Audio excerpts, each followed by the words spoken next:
Shalom. परमेश्वर के वचन हमारे लिए कितना महत्वपूर्ण है। यूहन्ना का पहला अध्याय उसके पहले से तीसरे पद तक पढ़ेंगे। आदि में वचन था और वचन परमेश्वर के साथ था और वचन परमेश्वर था। वह आदि में परमेश्वर के साथ था। उसी के द्वारा सब कुछ बना, उसके बिना कुछ भी नहीं बना जो बनाया है। आइए हम इस वचन को कुछ इस प्रकार से समझने की कोशिश करते हैं। आदि में यीशु था और यीशु परमेश्वर के साथ था और यीशु परमेश्वर था। यीशु आदि में परमेश्वर के साथ था। यीशु के ही द्वारा सब कुछ बना। यीशु के बिना कुछ भी नहीं बना जो बनाया है। कोई मुझसे पूछ सकता है, आप वचन को इस तरह कैसे समझ सकते हैं? सबसे पहले यह सुसमाचार यीशु के बारे में है। यूहन्ना का पहला अध्याय उसका 14 पद। वचन देहधारी हुआ और हमारे बीच में डेरा किया।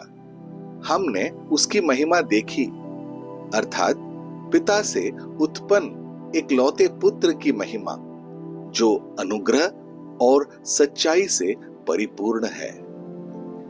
यीशु वह वचन है जिसे परमेश्वर ने बोला। आदि में था, परमेश्वर के साथ था, परमेश्वर के बराबर है। वही है जिससे सभी चीजें बनाई गई हैं। वह शब्द आदि से ही परमेश्वर के साथ था। जैसे हमारा शब्द हमारे बोलने से पहले हमारे पास होता है, फर्क यह है कि हमारे शब्दों में सृजनात्मक शक्ति नहीं है, जैसे कि परमेश्वर के पास यीशु के माध्यम से थी। आइए देखें उत्पत्ति का पहला अध्याय उसके पहले से तीसरे पद तक। आदि में परमेश्वर ने आकाश और पृथ्वी की सृष्टि की और पृथ्वी बेडौल और सुनसान पड़ी थी और गहरे जल के ऊपर अंधेरा था तथा परमेश्वर का आत्मा जल के ऊपर मंडराता था। तब परमेश्वर ने कहा, उजियाला हो, तो उजियाला हो गया। यहां हम देखते हैं कि परमेश्वर ब्रह्मांड और उसमें मौजूद हर चीज को अस्तित्व में ला रहे हैं। इसके बारे में वे अपने वचन में आगे बताते हैं। यशाया के उस 55वें अध्याय में 10 और 11वें पद में, जैसे वर्षा हिम आकाश से उतरती है और वापस नहीं लौटते और भूमि को सींचती है और उसे अंकुरित और फुलाती है, जिसे बोने वाले के लिए बीज और खाने वाले के लिए रोटी मिलती है, वैसे ही मेरा वचन भी है जो मेरे मुंह से निकलता है। वह व्यर्थ होकर मेरे पास नहीं लौटेगा, परंतु जो मैं चाहता हूं उसे पूरा करेगा और जिस उद्देश्य के लिए मैंने उसे भेजा है उसे पूरा करेगा। यहां हम देखते हैं कि परमेश्वर हमें बता रहा है कि उसका वचन व्यर्थ होकर नहीं लौटता। उसके वचन में रचनात्मक शक्तियां हैं। हमने परमेश्वर को नहीं देखा है, हमने उसके वचन को कार्यशील होते देखा है। यूहन्ना का पहला अध्याय उसका 18वां पद हमें यह समझाता है, परमेश्वर को किसी ने भी नहीं देखा, एकलौता पुत्र जो पिता के गोद में है, उसी ने उसे प्रकट किया। जब वह देहधारी हुआ तब वह हमें प्रकट हुआ और यूहन्ना ने इसी तरह से दर्ज किया है। यूहन्ना का पहला अध्याय उसका 14 पद। और वचन देहधारी हुआ और अनुग्रह और सच्चाई से परिपूर्ण होकर हमारे बीच में डेरा किया और हमने उसकी ऐसी महिमा देखी जैसे पिता के एक लौते की महिमा। यह आगे साबित करता है कि यह यीशु है। लूका उसके पहले अध्याय में उसके 34 और 35 पद में मरियम ने स्वर्गदूत से कहा, यह क्यों कर होगा, मैं तो पुरुष को जानती ही नहीं। स्वर्गदूत ने उसका उत्तर दिया कि पवित्र आत्मा तुझ पर उतरेगा और परम प्रधान की सामर्थ तुझ पर छाया करेगी, इसीलिए वह पवित्र जो उत्पन्न होने वाला है परमेश्वर का पुत्र कहलाएगा। जब यूहन्ना लिखता है, आदि में वचन था और वचन परमेश्वर के साथ था और वचन परमेश्वर था, यूहन्ना यीशु का परिचय एक ऐसे शब्द या पद से करा रहा है जिसे उसके यहूदी और गैर यहूदी पाठक दोनों परिचित होंगे। इस अंश में वचन का अनुवाद किया गया यूनानी शब्द लोगोस है। उस समय के यूनानी दर्शन और यहूदी विचार दोनों में आम था, लेकिन यूहन्ना यही नहीं रुकता, वह लोगोस की परिचित धारणा से आगे जाता है। उसके यहूदी और गैर यहूदी पाठक इससे समझ गए होंगे। यह यीशु मसीह को यूनानियों की तरह मात्र मध्यस्थ सिद्धांत के रूप में प्रस्तुत नहीं कर रहा था, बल्कि एक व्यक्तिगत प्राणी के रूप में जो 100% परमेश्वर फिर भी 100% मानव था। पुराने नियम में परमेश्वर के शब्द को अक्सर परमेश्वर की इच्छा ने निष्पदान के लिए एक साधन के रूप में व्यक्त किया जाता है। उदाहरण के लिए भजन संहिता 33 उसका 6, आकाश मंडल यहोवा के वचन से और उसके सारे गण उसके मुंह की श्वास से बने हैं। यीशु पूरे पुराने नियम में विशेष रूप से प्रकट होते रहे हैं। भजन संहिता 107 उसका 20वां पद, वह अपने वचन के द्वारा उनको चंगा करता है, जिस घड़े में वे पड़े हैं उससे निकालता है।